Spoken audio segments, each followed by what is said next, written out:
Hello student, BSc SEM 6 Microbiology, paper name Fermentation Technology. Today we will start unit 3rd, topic name Clean Room Environment.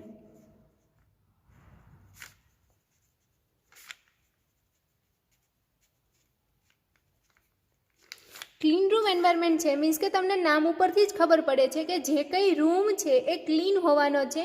It means કે એની અંદર low level of પોલ્યુટન્ટ present હશે. બરાબર. તો કે clean room environment છે એને કહેવાય control environment, એટલે કે એને આપણે આર્ટિફિશિયલ રીતે કંટ્રોલ્ડ કરવાનું છે કે એની અંદર જે પાર્ટિકલ પ્રેઝન્ટ હોય એરની અંદર, નોર્મલ એરની અંદર એની કરતાં ઓછા પાર્ટિકલ પ્રેઝન્ટ હોવાના છે.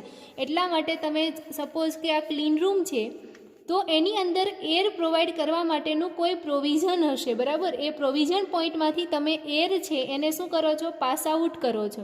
તો જ્યારે તમે એર પાસ આઉટ કરો છો તો તમે કોઈ ફિલ્ટરમાંથી એર પાસ આઉટ કરો છો કે જેના લીધે જે એરની અંદર જે પાર્ટિકલ હશે એ ફિલ્ટર થઈ અને અંદર પછી ક્લીન રૂમની અંદર એ એર છે એ એન્ટર થાય. બરાબર.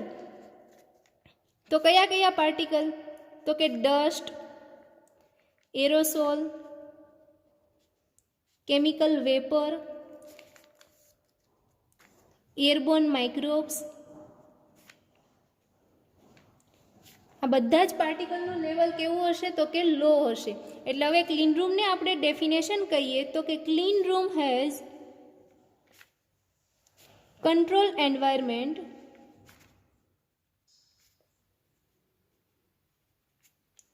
that is specified by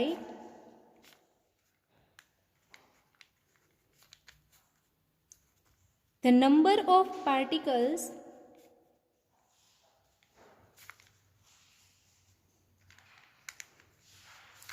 per cubic meter, and this particle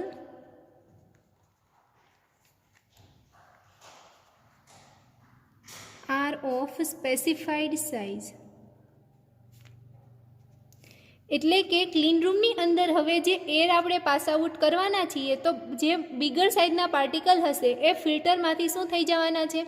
તો કે રિમૂવ થઈ જશે અને જે સ્મોલર પાર્ટિકલ અંદર એન્ટર થશે. તો એ પાર્ટિકલના નંબર છે એની સાઇઝના આધારે પર ક્યુબિક મીટર ક્યુબના અમુક પર્ટિક્યુલર નંબરમાં જ પ્રેઝન્ટ હોવા જોઈએ. બરાબર. તો આ ક્લીન રૂમ એન્વાયરમેન્ટ છે એની ક્યાં જરૂર પડે છે? તો કંઈ ઇન્ડસ્ટ્રીની અંદર અથવા તો રિસર્ચની અંદર. તો ઇન્ડસ્ટ્રી કેવી કેવી? તો કે ફાર્માસ્યુટિકલ, બાયોટેક ઇન્ડસ્ટ્રી અને મેડિકલ ડિવાઇસ. તો આવી અલગ અલગ જે ઇન્ડસ્ટ્રી હશે એની અંદર ક્લીન રૂમની જરૂર પડે છે. અથવા તો સેમી કન્ડક્ટર મેન્યુફેક્ચરિંગ.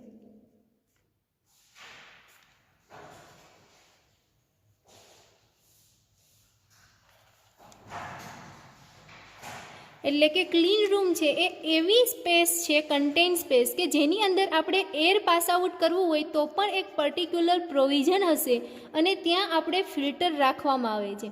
તો એ ફિલ્ટર બી છે એ બે ટાઈપના છે.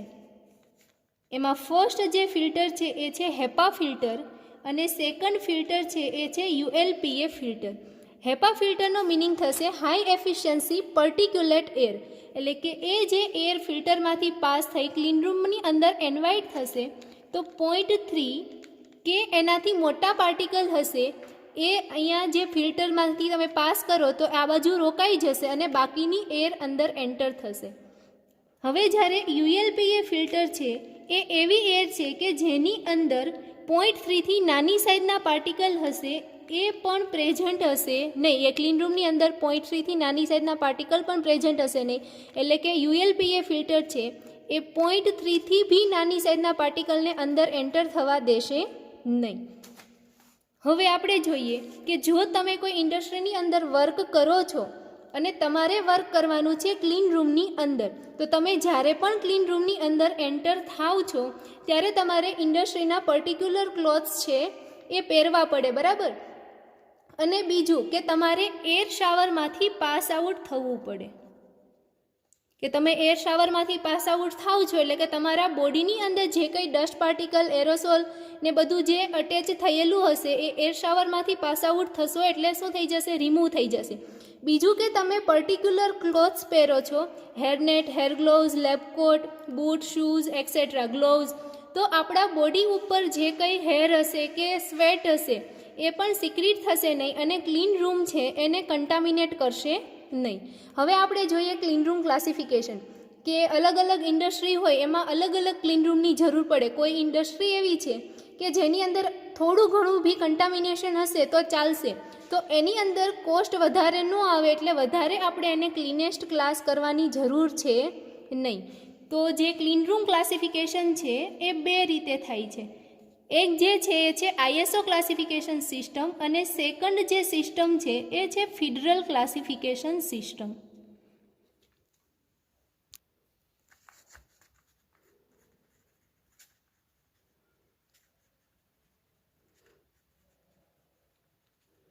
તો આ ક્લીન રૂમ ક્લાસિફિકેશન છે એ કઈ રીતે અલગ અલગ એના ક્લાસ પાડવામાં આવ્યા? તો કે કઈ સાઇઝના પાર્ટિકલ, અલગ અલગ સાઇઝના પાર્ટિકલ છે એ કેટલા અમાઉન્ટમાં પ્રેઝન્ટ હોવા જોઈએ એરના વોલ્યુમની અંદર. મીટર ક્યુબ હશે, આની તો ફીટ ક્યુબ હશે, બરાબર?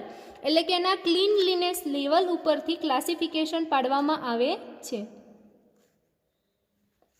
એમાં જે ફર્સ્ટ ક્લાસિફિકેશન સિસ્ટમ આપણે જોઈએ ISO 14641. આ જે ક્લાસિફિકેશન સિસ્ટમ છે એની અંદર ટોટલ 9 ક્લાસ છે. ISO 1, ISO 2 up to ISO 9.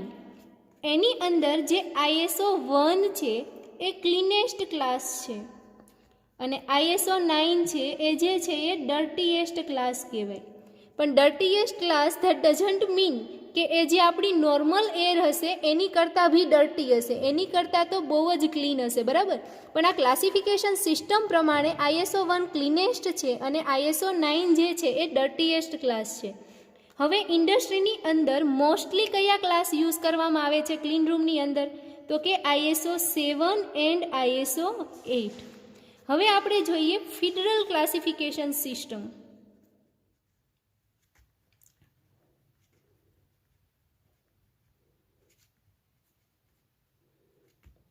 Federal classification system standard 209, બરાબર? તો એની અંદર જે ક્લાસ છે એ છે class 1, class 10, class 100, thousands, 10,000 and 1 lakh. આવી રીતે ટોટલ એના 6 ક્લાસ છે એ ડિવાઈડ કરેલા છે.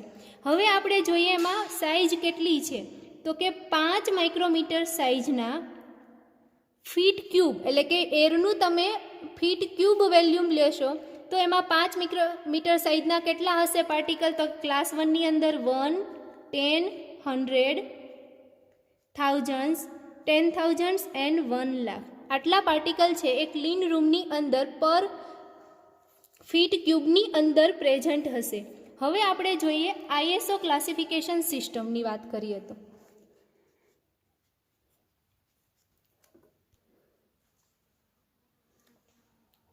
તો આ જે ISO ક્લાસિફિકેશન સિસ્ટમ છે અને ફેડરલ ક્લાસિફિકેશન સિસ્ટમ એની કમ્પેરિઝન કરીએ તો જે ક્લાસ 1 છે એ ISO 3 જોડે મેચ થાય છે. એટલે કે આ બંને ક્લાસ છે એના પાર્ટિકલના નંબર હશે એ કેવા હશે? તો કે સેમ નંબર પ્રેઝન્ટ હશે. Same ISO 4 it means class 10, બરાબર? હવે આપણે જોઈએ particulate number present in ISO classification system. તો તમે અહીંયા જુઓ છો cleanliness level, it means ISO 1 and ISO 2 જે ક્લાસ છે એ એક્સ્ટ્રીમ ક્લીન છે. જેમ જેમ તમે નીચે આવતા જાઓ છો એવી રીતે એના ક્લાસની જે ક્લીનલીનેસ છે એ ડિક્રીઝ થતી જાય છે.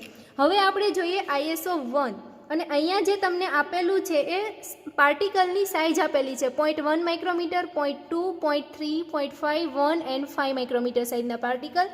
અને કેટલામાં પ્રેઝન્ટ છે? તો કે પર મીટર ક્યુબ એરની અંદર પ્રેઝન્ટ હોય એ નંબર આપેલા છે.